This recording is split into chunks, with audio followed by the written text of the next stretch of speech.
салом мегӯям ба ҳамаи он азизоне ки ин лаҳзаҳо моро тамошо доранд ва ташаккур мегӯям ки бозам ҳозире чанд дақиқаи худатонро барои шунидани хабарҳои Тоҷикистону ҷаҳон аз радиои Озодӣ сарф бикунед. Шалогу хоҷа ҳастам. Бозам дар оғози як рӯзи нав дар рӯбарӯи шумо. Имрӯз 3 ноябр аст, рӯзи шанбе, ва фикр мекунам ки дар чанд дақиқа моро ҳатман ҳамроҳӣ хоҳед кард то бубинед ки дар Тоҷикистон ва дунё чӣ мегузарад. зимнан бинандагони азиз, Кумитаи ҳолатҳои фавқулодаи Тоҷикистон ҳушдор додааст ки то 6 ноябр дар кишвар ҳавои ноустувор боқӣ мемонад. Дар манотиқи мухталифи Тоҷикистон боридани барфу борон пешгӯӣ мешавад. Ин кумита аз сокинон хостааст ки дар ин рӯзҳо аз сафар кардан тариқи роҳҳои хатарнок ва мушкилгузар худдорӣ кунанд. мошинҳои худро қабл аз сафар кардан хуб омода намоянд ва аз муоинаи техникӣ бигузаронанд. ҳамчунин ҳангоми ҳаракат дар роҳ қоидаҳои роҳро ҷиддан риоя кунанд. ба сокинони минтақаҳои кӯҳӣ тавсия дода мешавад ки дар ин рӯзҳо аз чарониндани чорво, ҷамъоварии ҳезум ва шикор худдорӣ намоянд. аз ҷумла таъкид шудааст ки дар ин рӯзҳо дар шоҳрои Душанбе чаноқ, яхбандиву резиши барфи зиёд дар назар гирифта шудааст ва ҳаракати нақлиёт ҳам мушкил мегардад. аз ин хотир эҳтиёт карданро фаромӯш накунед. дар Душанбе рӯзи 2 ноябр мулоқоти президенти Тоҷикистон Эмомалӣ Раҳмон ва вазири корҳои дохилии шоҳигарии Арабистони Саудӣ Шоҳзода Абдулазиз ибни Сауд ибни Ноиф баргузор шуд. вебсайти президенти Тоҷикистон мегӯяд ки дар ин мулоқот ҳамкориҳои дуҷониба ва масоили марбут ба муносибатҳои байнидавлатии ду кишвар баррасӣ шуд. аз ҷумла ба таҳкими ҳамкориҳои дуҷониба дар самти амниятӣ таъкид гардидааст. дар ин чорчӯб вазъи сиёсиву амнияти дар Афғонистон, таъмини амнияту субот дар кишварҳои олами ислом ва араб, мубориза бар зидди терроризму экстремизми байналмилалӣ, гардиши ғайриқонунии маводи мухаддир ва ҷиноятҳои фаромилӣ низ баррасӣ шудааст. мулоқот дар шароите доир мегардад ки Арабистони Саудӣ барои қатли рӯзноманигори араб Ҷамол Хошуқҷӣ дар маркази интиқодҳо қарор гирифтааст. муовини раиси ҷамоат дар ноҳияи Спитамини вилояти Суғд баъди қасди худкушӣ дар бемористон бистарӣ шудааст. Мавҷуда Хуҷқорова пас аз даъват ба достонии ин ноҳия ва гирифтани баёнот дар бораи аъмоле ки ба қавли ӯ дар ҳаққаш чанд сокин туҳмат зада ӯро дар иҷрои вазифаи касбиаш сиёҳ карданд, қасд ба ҷони худ кардааст.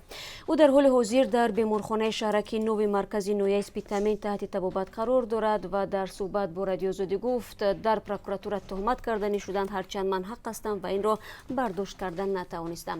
Абдуқаюм Қучқоров, бародари хонум Қучқорова, гуфт баъди бозгашт аз прокуратура хоҳараш аз манзили зисти худ ба қасди овехтанаш баромада рӯи ҳавлӣ беҳуш афтодааст ва шавҳараш ба беморхона занг зада ӯро ба бемористон интиқол медиҳанд. дар айни ҳол дар беморхонаи марказии Спитамин гуфтанд ки мавҷуда Қучқорова ду шабона рӯз дар шӯъбаи эҳёӣ бистарӣ ва табобат намуданд ва сипас ӯро ба шӯъбаи бемориҳои асаб интиқол доданд. хонум Қучқорова дар суҳбат бо Радиои Озодӣ гуфт ки ду-се сокини ҷамоати Куруш алайҳи ӯ ба дӯстонӣ шикоят бурданд ва мақомот низ онҳоро дастгирӣ карда аз вай баёнот гирифтанд ки хато аз ҷониби ӯ. ба қавли ин хонум, сокинон тобистони соли 2017 бо ташвиқи муовини раиси ҷамоат маҳаллаи худро бо прожекторҳо чароғон карда, сипас аз хонум Қучқорова хостанд маблағи аз кисаи худ сарф кардаи онҳоро баргардонад. баъди рад кардани ӯ ба прокуратура шикоят бурданд ва прокуратура низ аз онҳо ҷонибдорӣ кардааст. хонум Қучқорова ҷузъиёти туҳматҳои бадхоҳонашро нақл накард, вале гуфт аз дасисаву ноҳаққиҳои онҳо ба ҷон расид ва зоҳиран ҷонибдории прокуратура аз онҳо дасту дилашро аз кору зиндагӣ сард гардонд. дар вақти таҳияи ин гузориш маълум кардани назари прокуратураи Спитамин дар бораи қазияи хонум Қучқорова ба Радиои Озодӣ муяссар нашуд. рӯ меорам ба мавзӯи дигар. додгоҳ мурофиаи пурсару садои занеро ки ба халондани сӯзан ба бадани тифли худ муттаҳам буд муваққатан боздошт ва талаб намуд ки таҳти шиканҷа эътироф кардани гуноҳи ӯ санҷида шавад. қарор аст ин таҳқиқ аз сӯи достони кул анҷом гардад. ҳоло масъалаи таҳти шиканҷа иқрор шудани модар ба амали худ дар нисбати фарзандаш як гиреҳи бастаи дар ошкор кардани қазияи мазкур боқӣ мондааст. худоёр Ёрматов, вакили дифои ин зан, در صحبت با رادیو آزادی گفت از دادرس خواسته است قضیه را دوستان کل از نو تحقیق و متهم اصلی را پیدا کند. این وکیل دفاع میگوید زیر حمایش از پرسش‌های اول گفته است که جرم را زیر فشار و شکنجه بر عهده گرفته است. مهیا یعقوب و مادری مدثر کریموف طفلی که طبیبان آخر ماه ایون در بدنش بیش از 10 سوزن یافتند روز 3 اکتبر در تالار دادگاه گفت قبلا گناه را زیر فشار و تهدید پلیس به گردن گرفته بود اما در اصل این کار را نکرده است. حادثه اول ماه ایول امسال رسانه‌ای شد و مقامات مهیا یعقوب و 26 ساله مادر مدثر کریموف 1 ساله را برای صادر کردن این جنایت گمانبر دانستند. مقامات گفتند در بیانات مقدماتی مادر اقرار شده است که به خاطر از روسیه به تاجیکستان برگرداندن همسر مهاجرش به جان کودکش قصد کرده است و به چنین کار دست زده است. اما مهیا یعقوب و به سوال اولین دادرس و دوستان که آیا او به بدن فرزندش بیش از 10 سوزن را خلانده است پاسخ رد داد و گفت روز 6 ایول امسال در بازپرسی 5 ساعتی این اتهام را زیر فشار و تهدید ماموران ملیسا به گردن گرفته است. مهیا یعقوب نقل کرد که آنها تهدید کردند که 10 سوزن را به بدن خودم میخلانند و میبینند که چگونه درد میکشم. همچنین در شعبه کارهای داخلی که قریب 5 ساعت مرا بازپرسی کردند گپ‌های بد گفتند از ترس رفتار نامناسب 5 نفری که مرا بازپرسی میکردند ناچار گناه را به گردن گرفتم نقل کرد.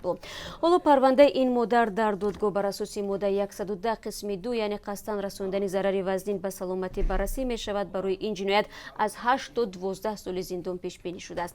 اول ماه ایول امسال طوری هم گفتم طبیبان بیمارستان قریه بالا از آشکار شدن 10 سوزن در بدن یک کودک 9 ماه خبر داده و قاطعانه تاکید کردند که کودک سوزن‌ها را مستقلانه فرو نبرده است. تشخیص رنگینی سوزن‌ها را در کاسه‌خانه سر، پایان ناوپای‌ها، گردن و قفس سینه و بخش‌های دیگر جسم کودک آشکار کرد. این سوزن‌ها در بعضی قسمت‌های بدن کودک در زیر پوست و جای‌های عمیق فرو رفته است. در نخستین جراحی طبیبان 6 سوزن را بیرون آوردند. مدثر فرزند دوم خانواده است. پدر کودک در مهاجرت کاری در روسیه بوده. مادر مسئولیت تربیت فرزندان را بر عهده دارند. طبیبانی که این طفل را جراحی کردند میگویند چنین حادثه در تجربه کاری آنها به سابقه بوده است. در مرز تاجیکستان با افغانستان باز یک گذرگاه نزدیک مرزی افتتاح گردید. این گذرگاه در حدود ناحیه اشکوشیم ولایت مختار کوهستانی بدخشان با مبلغ حکومت ژاپن و تاجیکستان ساخته شده است. در رسمی گشوده شوی گذرگاه مرزی فرمانده قشون‌های سرحدی و نمایندگان سفارت جمهوری مردمی ژاپن شرکت کردند. این بار اول نیست که در مرز تاجیکستان با افغانستان گذرگاه یا دیدبانگاه با کمک کشورهای دیگر ساخته شده است. حالا در ناحیه شمزین شاهین با یاری چین چندین دیدبانگاه بنیاد کرده است. این خبر در حال نشر می شود که مقامات مرزبانی تاجیکستان میگویند در 9 ماه سال روان در مرز 20 زدوخورد مسلحانه صورت گرفته 11 قاچاقچی کشته شده است. با اطلاع نیروهای مرزبانی در پی زدوخوردها از قاچاقچیان بیش از 1300 کیلوگرم مواد مخدر مصادره شده است. ضمناً مقامات مرزبانی میگویند در 9 ماه سال روان در مرز 328 نفر را با اتهام عبور غیر قانونی مرز بازداشت کردند.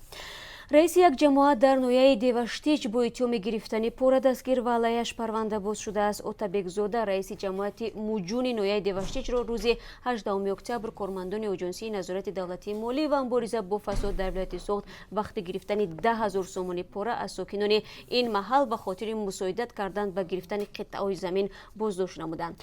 بنا به اطلاع داستانی سوخت در دوام سال 2017 و 8 ماه اول سال 2018 در منطقه سوخت از 1461 جنایت کروپسیونی داشته آشکار گردیده بیش از 350 میلیون سومانی ضررهای مالی معلوم کرده شده است. با اطلاع دادستانی در سال 2017 مقامات 166 میلیون سومانی ضررهای مالی را معین کرده بودند و در 8 ماه امسال این رقم بیش از 30 میلیون افزوده است. بنا به همین منبع مقامات 388 پرونده را بررسی نموده از شخصان گناهکار 346,000 سومانی را ستانیدند. سابق معاون رئیس ناحیه باباجان غفورов عبدالصمد منونزاده و رئیس سابق دادگاه ناحیه عینی اکرام جمعه‌زاده بلندترین منصبداران دولتی اند که در این مدت علیه آنها با گمان گرفتن رشوه پرونده جنایی باز شده است. و یک خبر دیگر هم دارم. سغورتای اولین ملی شرکت سغورتوی مربوط به فراز دو عرصه پردرآمد در بازار سغورتای تاجیکستان را به دست آورده است. یکی سغورتای حیات و سلامتی زایران حج و دیگر بیمه واسطه های نقلیات. بیش از 6000 نفر زایران که امسال از مکانهای مقدس برای پیروان اسلام در عربستان سعودی دیدن کردند از سوی شرکت سغورتای اولین ملی بیمه شدند. اما سغورتای زایران کعبه تنها ساحه نیست که شرکت سغورتای اولین ملی آن را زیر دست درآورده است. این شرکت که همگی 2 سال قبل ماه اپریل سال 2016 تأسیس یافته است، در یک مدت کوتاه قسمت‌های مهم و پردرآمد بازار سغورته را در تاجیکستان از آن خود کرده است که در گذشته تنها شرکت دولتی تاجیک سغورته به آن دسترسی داشت. یکی از بخش‌های پردرآمد در تاجیکستان سغورته حتمی واسطه‌های نقلیات بود و تنها از سوی تاجیک سغورته انجام می‌شد. اما عین زمان به این بازار بجز از تاجیک سغورته شرکت سغورته اولین ملی روی یافته است. در اداره مرکزی سغورته اولین ملی به رادیو آزادی گفتند عین زمان این شرکت در مرکزهای تشخیص تکنیکی ماشین‌ها در کشور که نیز اکثر به فراز تعلق دارند 100 نقطه فروش را در اختیار دارد. ضمناً در تاجیکستان بجز از تاجیک سغورته و سغورته اولین ملی دیگر شرکت‌ها حق عملی کردن سغورته حتمی را ندارند. رانندگان هم میگویند در حالت رخ دادن صدمه از تاجیک سغورته دریافت کردن جبران پولی امر محال بود، در حالی که شرکت سغورته اولین ملی به ده‌ها نفر مالکان ماشینی که دچار صدمه شدند تاکنون جبران پولی پرداخت کرده است. در پس منظر چنین فعالیت به نظر می‌رسد شرکت دولتی تاجیک سغورته که سالها از رانندگان سغورته پولی گرفته با آنها جبران پولی نمیداد رقابت را با شرکت سغورته اولین ملی می‌بازد. اما تحلیلگران مسائل اقتصادی در تاجیکستان میگن هرچند شرکت سغورته اولین ملی با شیوه‌های نو خدمت رسانی خوبی را برای مشتریان پیشنهاد میکند، ولی شرکت‌های دیگری خصوصی سغورته امکان وارد شدن به بازار را ندارند. خب بینندگان عزیز، این چند دقیقه بود که من برای شما خبرها را گفتم و سپاس میگویم که همراه ما بودید. برایتان روز خوب میخواهم. خبرها از این بیشتر رو میتونید در آزادی ویدیو کانال مستقیم رادیو آزادی در یوتیوب ببینید و همچنین در www.azadi.org که وبسایت رسمی رادیو آزادی است و من بازم فردا همه شما را با خبرهای تازه تاجیکستان و جهان منتظر میشوم. روز خوب داشته باشید.